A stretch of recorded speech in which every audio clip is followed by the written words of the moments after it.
Assalamu alaikum and hello everybody. We are here to talk about education initiatives and research in Pakistan. We have here Bela Raza Jamil from Pakistan. We are from Idara-e-Talim wa Agahi or ITA Public Trust, which runs these programs in Pakistan. And we have here Ben Alcott, research fellow from Cambridge University. Okay. I'm Noor Dhanani. I'm the chair of ITA Public Trust in London,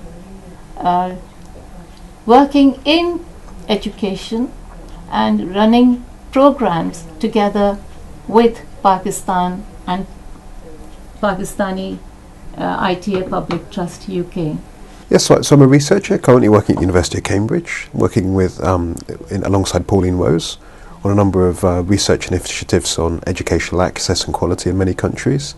ASA Pakistan is one of the major data sets that we use in our research at the moment, and especially because we're interested in making sure that learning inequalities can reduce over the coming years. We find it to be a very, very rich data source, very detailed, and so we just found it to be tremendously helpful to the research that we do. That's great, thank you. Bela Raza Jamil is our Director of Programs for ITA Public Trust in Pakistan. She's also a Director of Institute of Professional Studies, and many more issues where ITA Public Trust comes into play. Well, for me it's a real pleasure to be here in UK, to be able to engage with our diaspora on issues of education. And especially our diaspora in UK is so active on supporting education initiatives.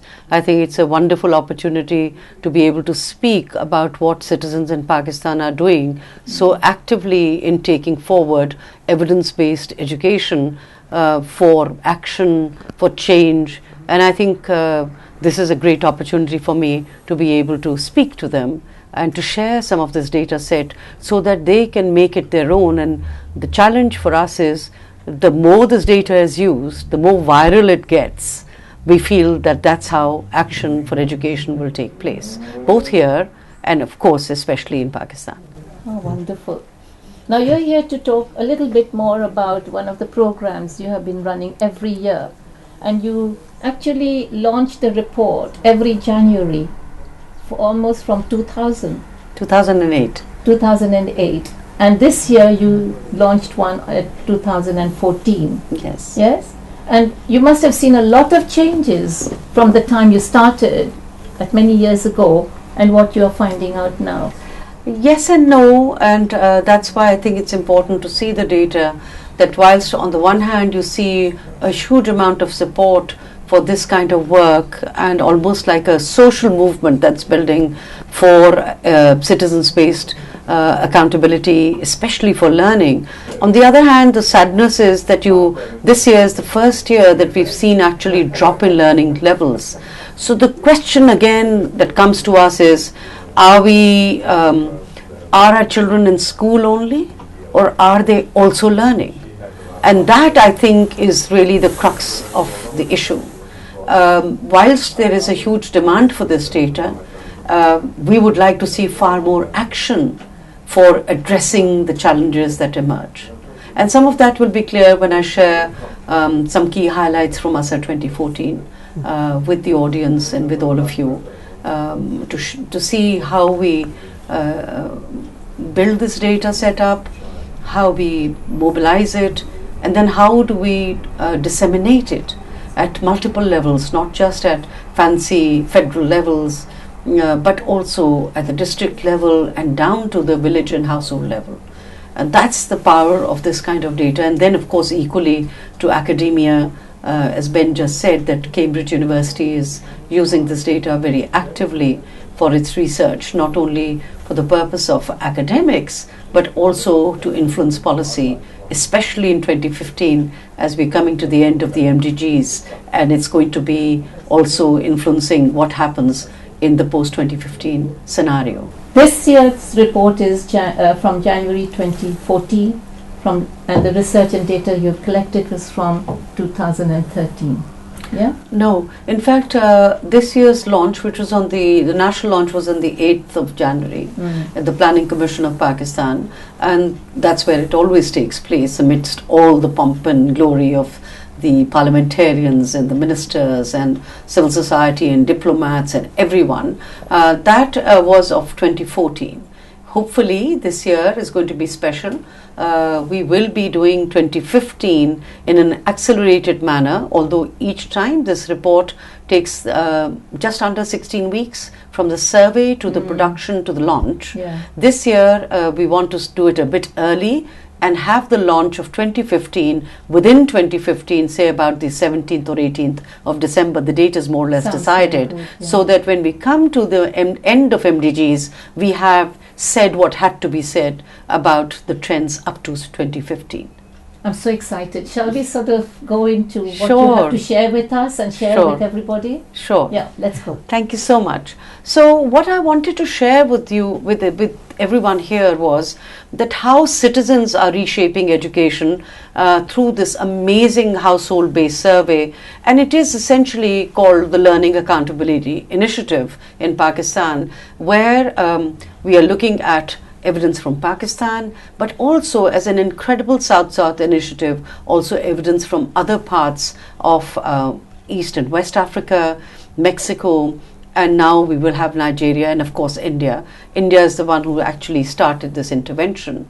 I think what is important for us is that we, in this part where we are working from in Pakistan, the challenges of learning and access are huge, not just here but also in sub-Saharan Africa as well. And we feel that it is very important that where these countries account for over half of the world's population and 70% of the world's illiterate adults in these countries, the E9 countries, so to speak, it is very important how we engage in measuring what we are seeing in terms of equity, quality, and access. Globally, as we know, 250 million children or quarter of a billion lack basic reading and writing skills, even though they may be in school.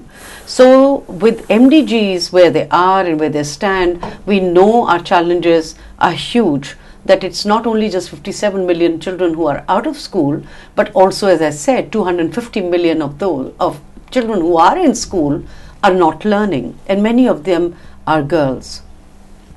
We feel that there is generally globally a very rich experience of testing and learning assessments, but these are coming really from developed countries. You know, you have PISA and you've got TIMSS and so on, but those are very stable and settled systems. We have evolved a very innovative program of citizen-led assessments, which instead of going to schools for assessment, go to households, and the reason being that on any given day, maybe only 60 or 70% of children attend schools. They may be enrolled, but they do not attend. So we have come up with ways where we can assess a child in the household and enable a household also to engage in this whole business of learning. My child is in school, but is my child learning? And this is an exciting conversation that we started with, is how do we create these household-based assessments where we involve everyone in this whole business of learning and create and generate a demand for education.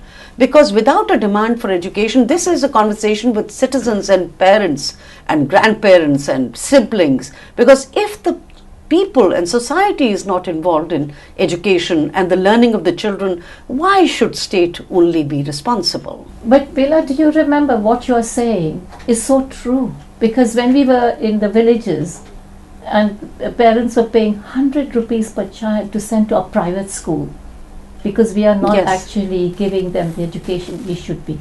Yes, and the parents are keenly involved, but there has been an inertia also from their side. So this is, ASER is a wake-up call for parents, and the way it is done is also very exciting, because what we are doing is recognizing that Pakistan is still lacking behind hugely in not just the early childhood education, but also in overall net primary enrollment rate for at the primary level, where we only have 68% children actually going to school. And when we come to middle, it drops down to just 38%. And you will have places, where you have Punjab, where you can have as high as 40% children going to middle, but then you have places like Balochistan, where you will have only 17% girls in rural areas going to middle school education. Now, these kind of challenges are huge.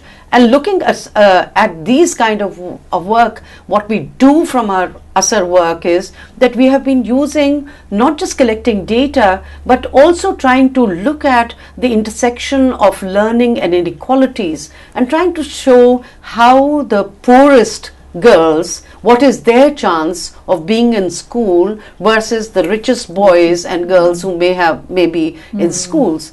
And obviously, clearly, everything is pitched against girls. And this is the Worldwide Inequality Database in Education, which Global Monitoring Report so beautifully developed as a tool, where we are using these new tools to be able to look at our data from many different angles. So it's a very powerful way of looking at it. But as I mentioned earlier, this is a South-South initiative, right from India, Pakistan, in Uganda, Tanzania, Kenya, Mali, Senegal, Mexico, and now Nigeria joining. We do this every year for over 1 million children across the world. But in Pakistan, almost 300,000 children are also assessed. So this is a truly amazing size of work that we are doing. And as citizens who've started this program, we were looking at words. ASAR in India and Pakistan means impact. In Kenya, Uganda, and Tanzania, it means capability, uwezo. In the Congo, it says we are in it together. So it has a sense of being together, a collective movement. As I said, this is more in the format of a social movement. Well, these guiding principles of the models are that these are population-based assessments. We use rigorous sampling methodologies led by citizens who are engaged in advocacy. In Pakistan alone, for example, 10,000 citizens who are educated, at least grade 12 pass, if not more. They are trained through a rigorous 3-day training to go out and collect their sample. And each year you will be excited. It's so exciting because the way the data is collected, the way spot checks take place, the way we ensure that the quality is extremely reliable and valid. Each year we keep on improving and work across countries to see how can we improve it further. But the whole country now is benchmarked to ASAR data. And so the idea is this is promoting conversations with government on how to not just collect data by the people, but also building capacity to conduct the survey and then to disseminate the results. So it's citizen-led advocacy, and I often love to use this sentence that it turns the ordinary into extraordinary forces. Absolutely. This is what is needed in Pakistan and countries like that, where the challenges are huge.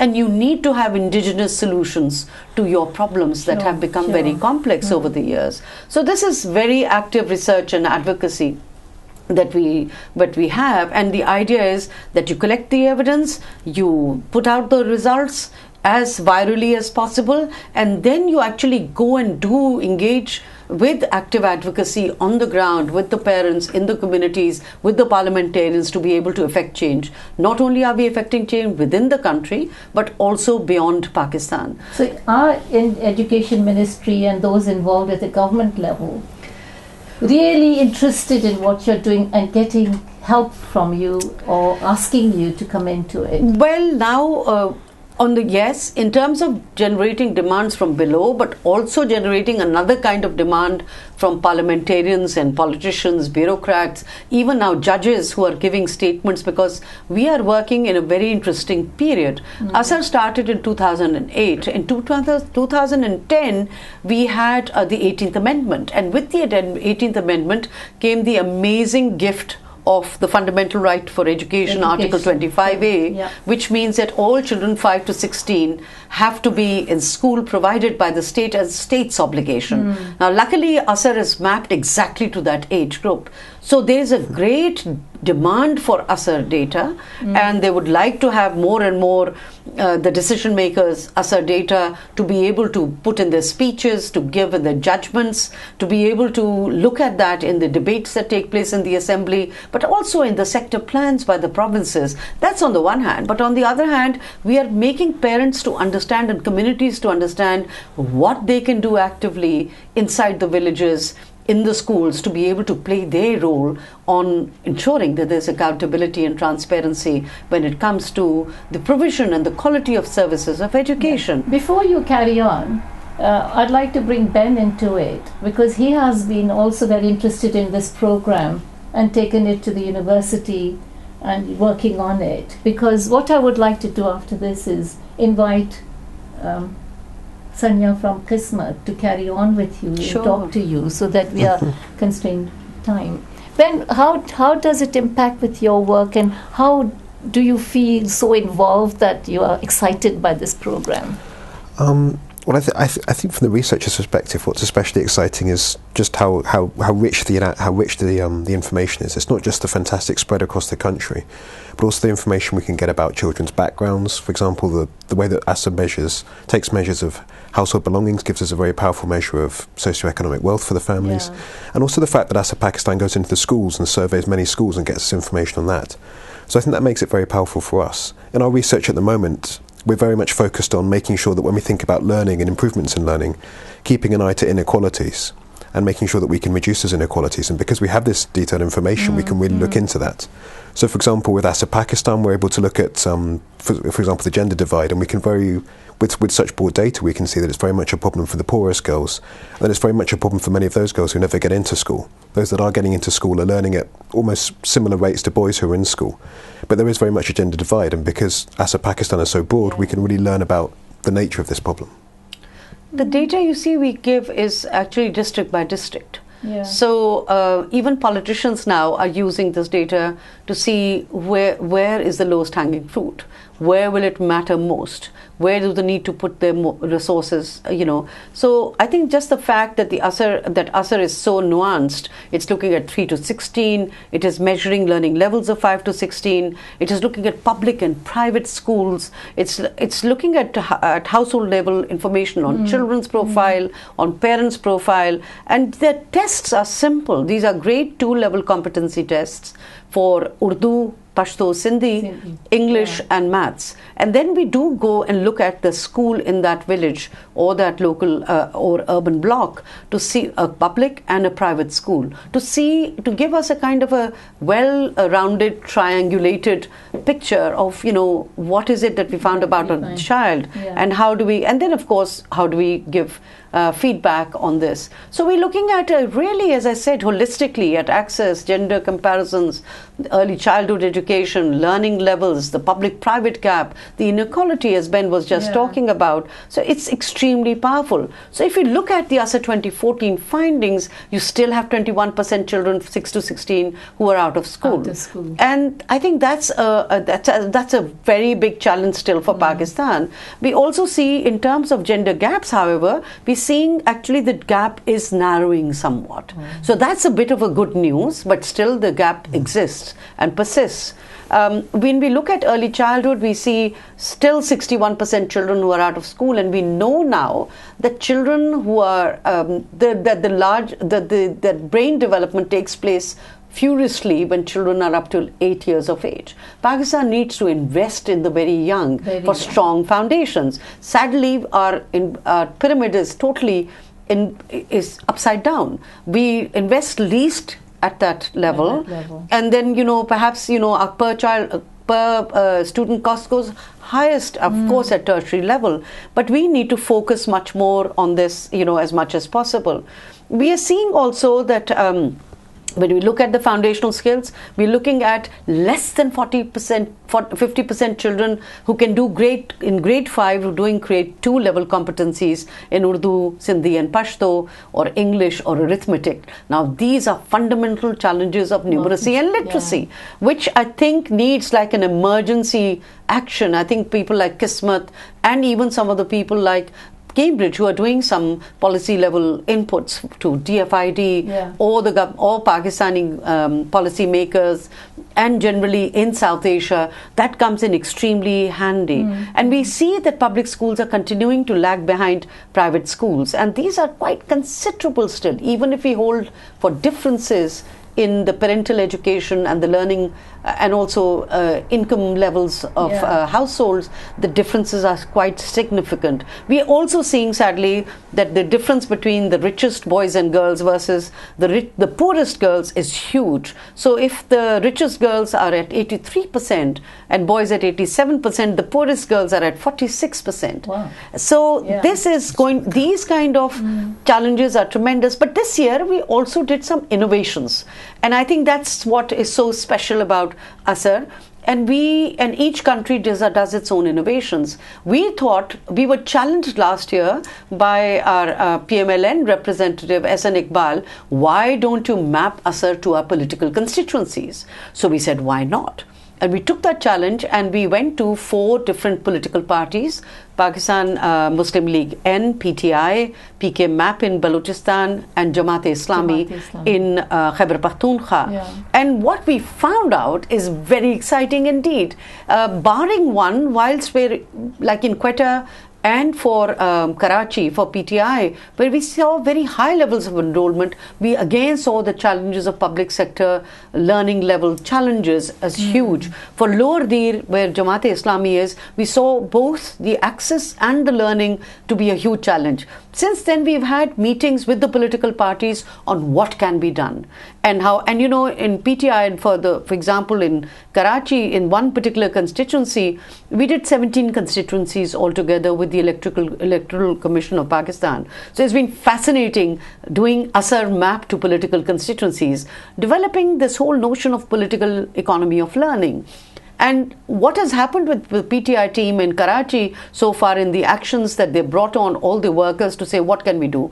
46 public sector schools they've decided to take on to turn them around, because that's holding back. So some actions at least. But also another very exciting work we did was looking at the issues of different abilities.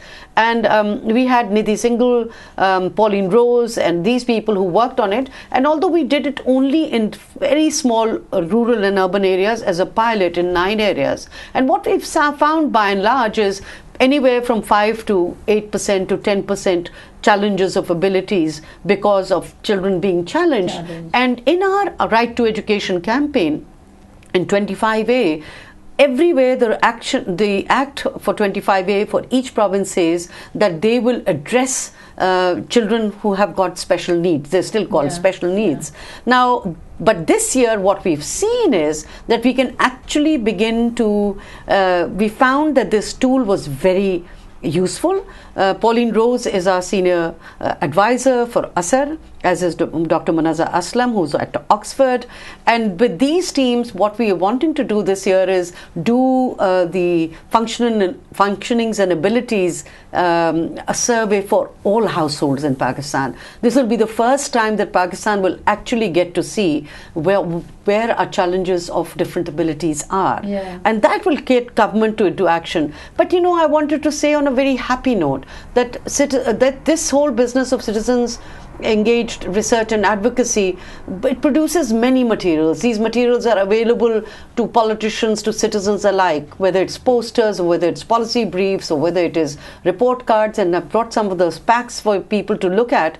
But also what we are doing more and more is we're seeing that the ASR data is being used in the sector plans, in the policy briefs. It is one of the most referenced piece of work, and we feel very proud of that it is being accessed by someone. This is like the public service that we are doing as citizens of the country. But does this all filter down to all the other NGOs who are also involved in education? There's no point in isolating it to just Idara-e-Taaleem or ITA. But Noorjahan, the marvelous part about this is ASR is not done by, ASR is the brand. The ITA is only a managing entity and a coordinating body. Through which it goes. No, and we sort of keep our dates and schedules very tight. It's a very tight ship. But we have got over 30 to 50 organizations involved. This is a very inclusive piece of work. We feel social movements need to be inclusive. 10,000 volunteers work for it. 50, 60 institutions work with National Commission for Human Development for the whole country volunteers for it.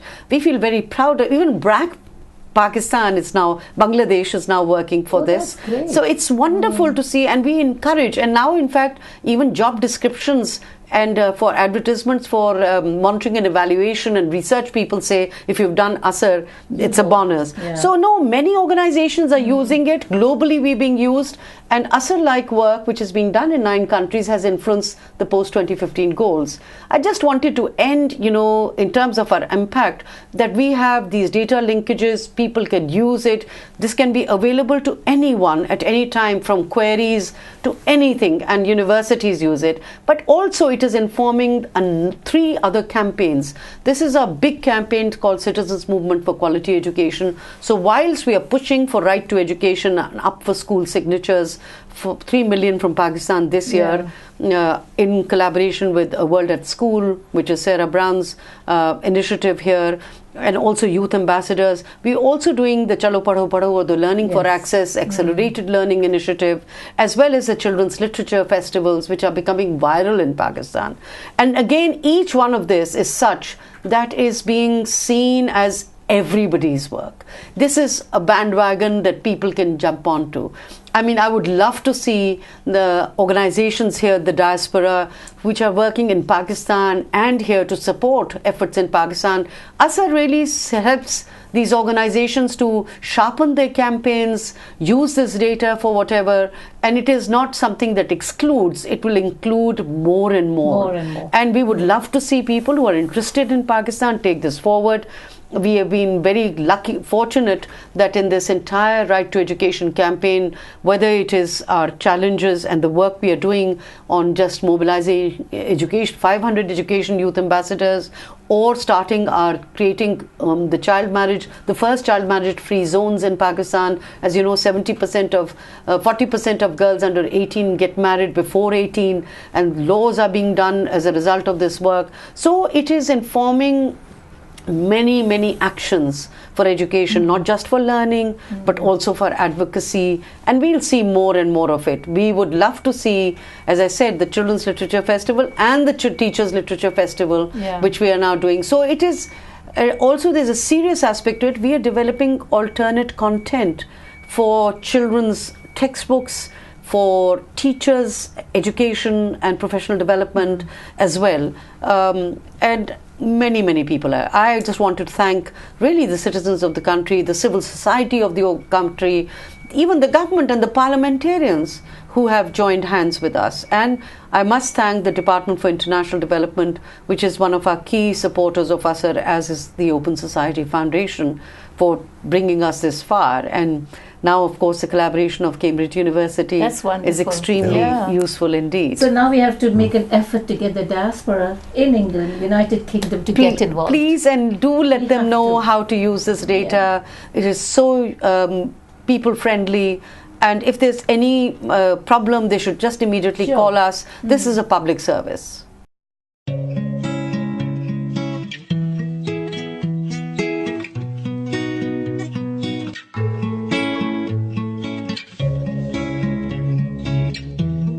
Humanity starts with ordinary people like you and even me.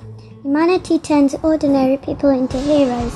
This is why we have built the largest directory of charitable organizations and causes ranging from poverty and hunger to animal welfare and even disaster relief. All this data is coming directly from the United Nations, the World Bank and charity commissions from all over the world. Now we have a place online that allows you to connect with causes and charities that matter most to you to create real impact. We have even developed an artificial intelligence algorithm to calculate how many lives you can positively impact based on your social profile. Charities can even customize their profile to add videos and fundraising appeals.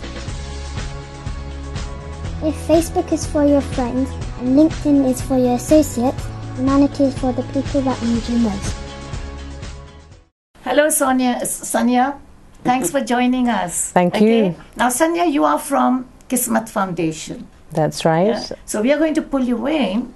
Let's talk about some initiatives and what are we going to do to promote education. Absolutely. Education, exactly. I think the mood of the moment is a call to action. We have fantastic resources of data through USR, as explained earlier on, and that data is available to all members, practitioners, delivery people within and academics within the education space and beyond. From a perspective of Kismet Foundation, effectively as a charity, UK charity, what we do is build micro-donation platforms. So we identify gaps in the market for different charities, different campaigns and causes around the world, including Pakistan, and look at ways of fixing the fundraising burden. So we use TMT, Technology, Media, Telco, micro-donation platforms on SMS, so donating or voting through SMS technology, online crowdfunding, which we're due to launch. And we've also scoped a reality TV show like a Dragon's Den for the charity sector, which we're hoping to launch in Pakistan, Bangladesh, Morocco, Turkey, the next 10 big economies, which essentially share the same education, youth dynamics, unemployment levels, etc. Technology is a very somewhat simplified way of fixing some of these issues.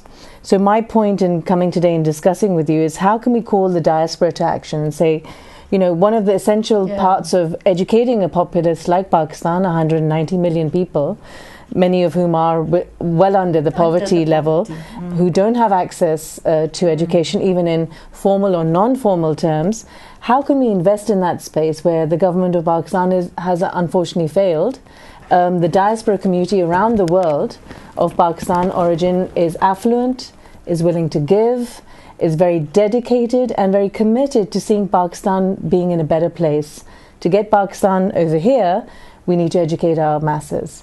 So my point is that we could use different mechanisms, different audiences to mobilize people, whether they bring back mind share into the country and mobilize them through engagement with data to understand what those challenges are, how to rectify some of the issues, and also bring resources through financial investment.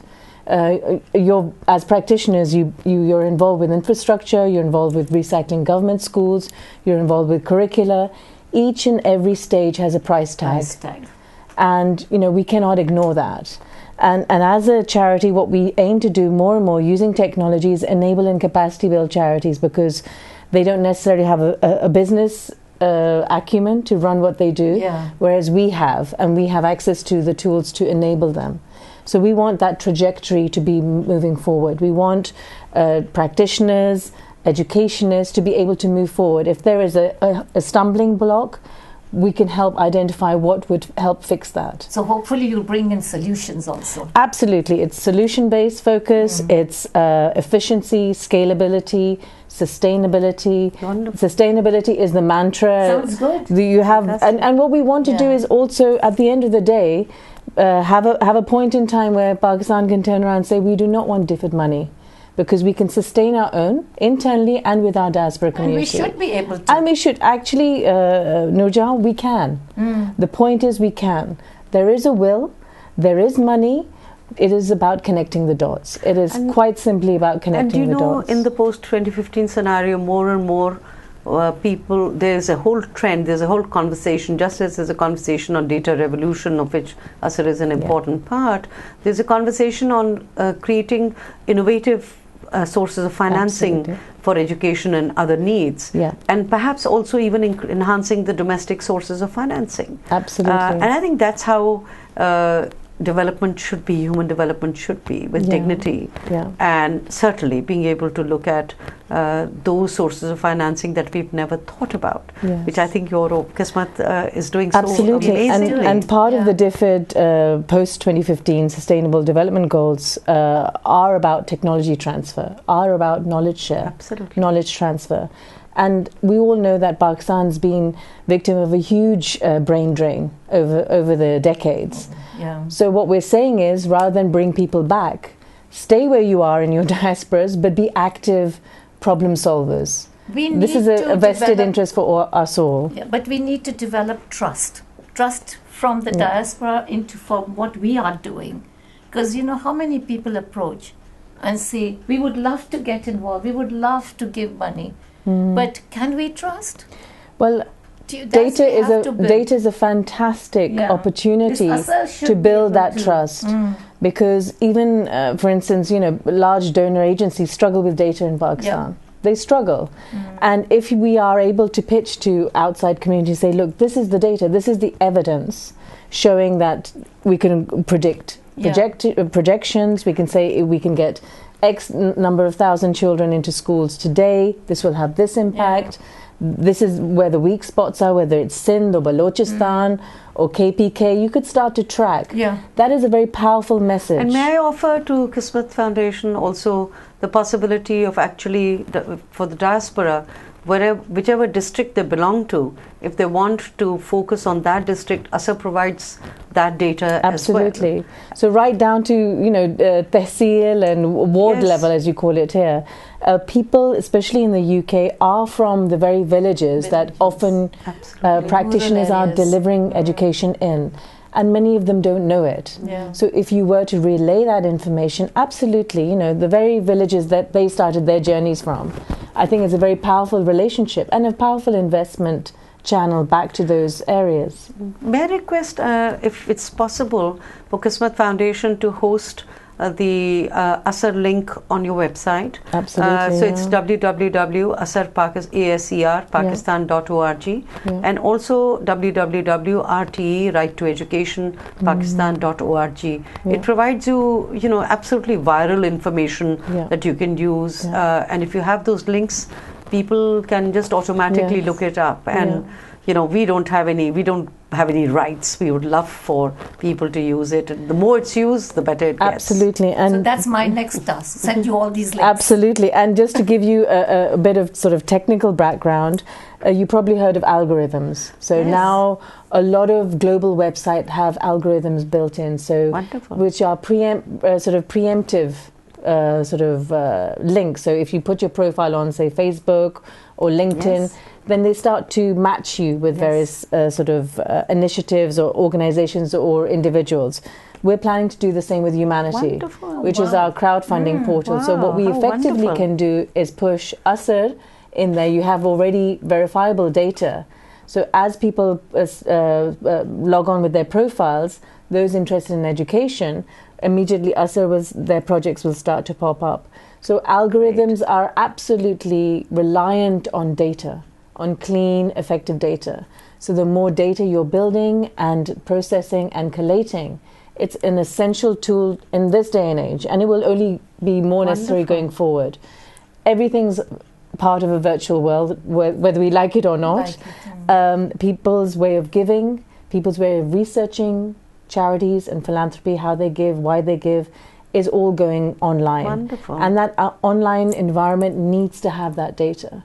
So the more effective data coming out of Pakistan, the more willingness there will be to give to Pakistan. And I'm just very happy, we found out this morning that ASER has just won the award for the Comparative International Education Society Conference. Wow, and they will be fantastic. getting next week. So I think it's so good to have these kind of initiatives. In Pakistan, we have these also wider campaigns, such as the Aao Padhao campaign under Express Tribune, also elevating teachers and getting teachers who are unheard of, unsung heroes to be recognized. And similarly, the Data Portal Pakistan. So I think a lot is happening in Pakistan, which is very determined and passionate to see the page turn on education. But what you are doing is also amazing. And I would love for you to come to Pakistan and also share about the Kismet Foundation. Absolutely. I think it's a great opportunity mutually. And also, part of our ethos is, why shouldn't people sitting in Seattle give to Sindh? Wonderful. Or someone, a Balochistan charity not be supported by people in Britain? Absolutely. Education is education. Yes. It's a phenomenal, as you know, I'm preaching to the converted, a phenomenal tool for life. Yes. And countries in our region who have invested in education, they have moved from, zero to hero. And that's something that is waiting opportunity for Pakistan. Look at how small it takes. Look at the amounts. 35,000 rupees for a library for a primary school. 70,000 rupees for a children's literature festival for up to 35,000 nothing. rupees in Look at what it is, how small it is, but it makes such a big difference, such a big difference. And so the story joy doesn't end here. No, it doesn't. It begins. Conversation doesn't end here. It begins from here. Yes. Yes, and we have to take it forward as fast and as quickly as possible. Absolutely. Because I think the only salvation for Pakistan is education. Agreed. I can't, 100%. We feel that I think it's the only catalyst then opens the doors for so many other entitlements for the people, and especially girls of Pakistan. And our citizens are thirsting for it. They're thirsting for it, and the social dynamics are thirsting for it.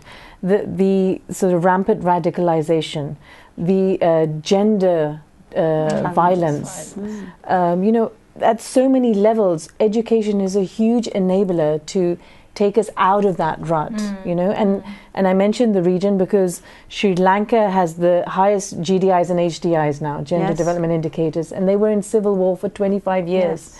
Immediately they knew education was their way out. They invested in their populace, they invested in their women, and their economy has taken off. Same with Bangladesh. You've seen similar changes in Indonesia, Malaysia. We have so many examples in our region where countries that were in a worse state than Pakistan, frankly.